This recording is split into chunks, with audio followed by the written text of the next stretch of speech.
नमस्कार, एक बार फिर से स्वागत करती हूँ आपका मेरे चैनल शैलजा टीचर्स पे। तो आज हम पोएम करेंगे, कविता जो है कर चले हम फिदा। ये कैफी आजमी जी ने लिखी हुई कविता है, जिसमें जो है हमारे देश के सैनिकों का शौर्य, साहस, किस तरह वो लड़े और वो हमसे क्या अपेक्षा रखते हैं, इसके बारे में पूरी कविता जो है लिखी गई है। ये जो कविता है, ये इसका फिल्म हकीकत में गाने के रूप में प्रयोग किया गया है, जो फिल्म युद्ध के पृष्ठभूमि में बनी थी, पुरानी फिल्म अभी वाली, अभी कुछ 90s में भी शायद एक हकीकत बनी है, उसमें नहीं, बिल्कुल धर्मेंद्र जी की मूवी है वो। तो फिल्म हकीकत में इसको प्रयोग किया गया है इस गाने का। और ये पूरी तरह से युद्ध के पृष्ठभूमि में बनी हुई है। युद्ध के पृष्ठभूमि यानी फिल्म का जो भी कथानक था, उसमें युद्ध का मौसम दिखाया गया, अर्थात युद्ध दिखाया गया। तो इसमें जो है सिपाही अपने देशवासियों से कुछ कह रहे हैं, और वो क्या कह रहे हैं। कर चले हम फिदा जानो तन साथियों, अब तुम्हारे हवाले वतन साथियों।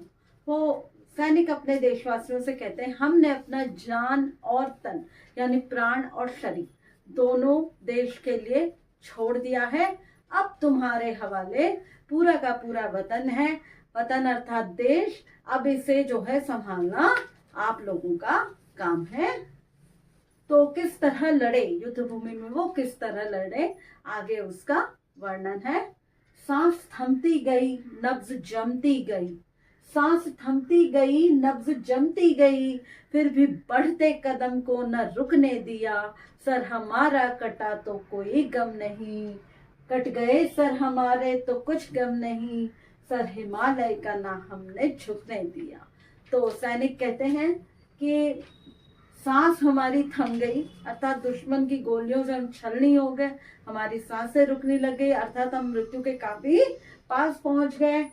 नब्ज जमती गई, जहाँ हिमालय के आसपास जहाँ पे युद्ध हुआ, वहां इतनी ठंड पड़ती है कि पूरे के पूरी जो नब्ज है वो भी जमने लग गई, अर्थात वो मृत्यु के बहुत ही ज्यादा करीब थे। फिर भी बढ़ते कदम को ना रुकने दिया। इतना होने के बाद भी वो, अब उन्होंने अपने पैरों को पीछे नहीं हटाया, अर्थात युद्ध भूमि से पीठ दिखाकर वो नहीं भागे, बल्कि डबल जोश से, पूरे जोश से उन्होंने युद्ध किया। कट गए सर हमारे तो कुछ गम नहीं, कहते हमारा सर भी कट जाए ना तो हमें कोई गम नहीं होगा। क्यों? क्योंकि हिमालय का सर हमने झुकने नहीं दिया। हिमालय का सर नहीं झुकने देना अर्थात देश की इज्जत को हमने बनाए रखा, अपने प्राण देकर भी। मरते मरते रहा बाकपन साथियों, अब तुम्हारे हवाले वतन साथियों। मरते हुए भी हमने अपना जो शौर्य है उसको मेंटेन किया, हमने जो अपनी ताकत है वो बनाए रखी, अपनी हिम्मत जुटाए रखी और देश के लिए सर्वस्व दान कर दिया। अब जो है आपकी बारी, अब आपको जो है संभालना है। जिंदा रहने के मौसम बहुत है मगर मर जान देने की रुत रोज आती नहीं।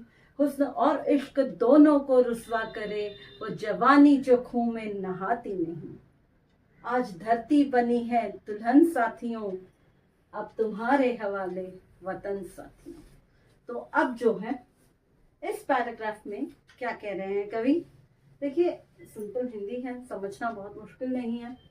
कह रहे हैं जिंदा रहने के मौसम बहुत है मगर जीने के, जीवन को एंजॉय करने के, जीवन में आगे बढ़ने के, अपने सपनों को पूरा करने के लिए हमें बहुत समय मिलता है, लेकिन जान देने की रुत रोज आती नहीं।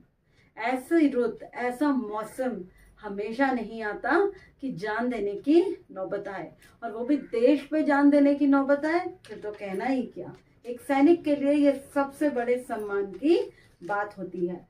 इसलिए वो कह रहे हैं जिंदा रहने के मौसम बहुत है मगर जान देने की रुत रोज आती नहीं।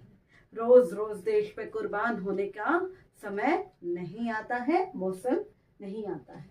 नेक्स्ट, हुस्न और इश्क दोनों को रुसवा करे वो जवानी जो खून में नहाती नहीं। एक सैनिक अगर सिर्फ अपने स्वार्थ के लिए अपने घर में बैठ जाए, कहीं जाए ही ना, तो अगर वो लड़ने के लिए बॉर्डर पे ना जाए तो क्या होगा? हुस्न और इश्क दोनों को रुस्वा कर देगा। अर्थात खुद को भी, देश को भी, अपनी प्रेमिका को भी और अपने आसपास सबको वो रुस्वा कर देगा, यानी गुस्सा दिला देगा, उन्हें तकलीफ देगा अगर वो जाकर अपने खून में नहीं नहा था। अर्थात देश के लिए अगर वो सैनिक जाकर लड़ता नहीं तो खुद के लिए भी ठीक नहीं है, उसके वो खुद की नज़रों में ही गिर जाएगा और जो उनकी प्रेमिका है वो भी उसे अपना नहीं पाएगी, क्योंकि उसे लगेगा ये एक कायर है। ये एक मीनिंग है। और दूसरा ये भी कह सकते हैं कि जो प्रेमी जो है, जो व्यक्ति अगर देश के लिए जाके लड़े ना, तो सब लोग जो है उस सैनिक को कभी भी सम्मान नहीं देते। नेक्स्ट, आज धरती बनी है दुल्हन साथियों। यहाँ भी जो है ना 2 मीनिंग आप निकाल सकते हैं। आज धरती बनी है दुल्हन साथियों। जब युद्ध होता है ना, तो पूरा का पूरा युद्ध का मैदान खून से सना हुआ होता है। तो जिस तरह दुल्हन के जोड़े का रंग लाल है, उसी तरह धरती के जोड़े का रंग भी लाल है। यहाँ धरती को जो है दुल्हन से कंपेयर किया जा रहा है उस लाल रंग के वजह से। एक लाल रंग जो दुल्हन के जोड़े का होता है, वही लाल रंग अर्थात सैनिकों के खून से जो है पूरी की पूरी धरती भरी पड़ी है। इसलिए कहा गया है आज धरती बनी है दुल्हन साथियों। दूसरा, जिस तरह एक दूल्हा जो है, एक हस्बैंड जो है, वो अपनी वाइफ को प्रोटेक्ट करने का काम करता है, ठीक उसी तरह सैनिक यहाँ पर जो है प्रोटेक्ट करने का काम करते हैं। इसीलिए यह धरती को दुल्हन कहा गया है। जिस तरह दुल्हन को बचा कर लाया जाता है, उसी तरह सैनिक भी अपने देश को, देश की धरती को बचाकर ला रहे हैं। अब तुम्हारे हवाले वतन साथियों। तो इसलिए कहते हैं कि हमने अपना काम कर दिया, अब जो है आपकी बारी और हम आपके हवाले पूरा वतन करके जा रहे हैं। आज धरती बनी है दुल्हन साथियों। इसमें पहला अर्थ ज़्यादा सटीक है, तो आप वो लिखिए तो ज़्यादा सही रहेगा एग्जाम में।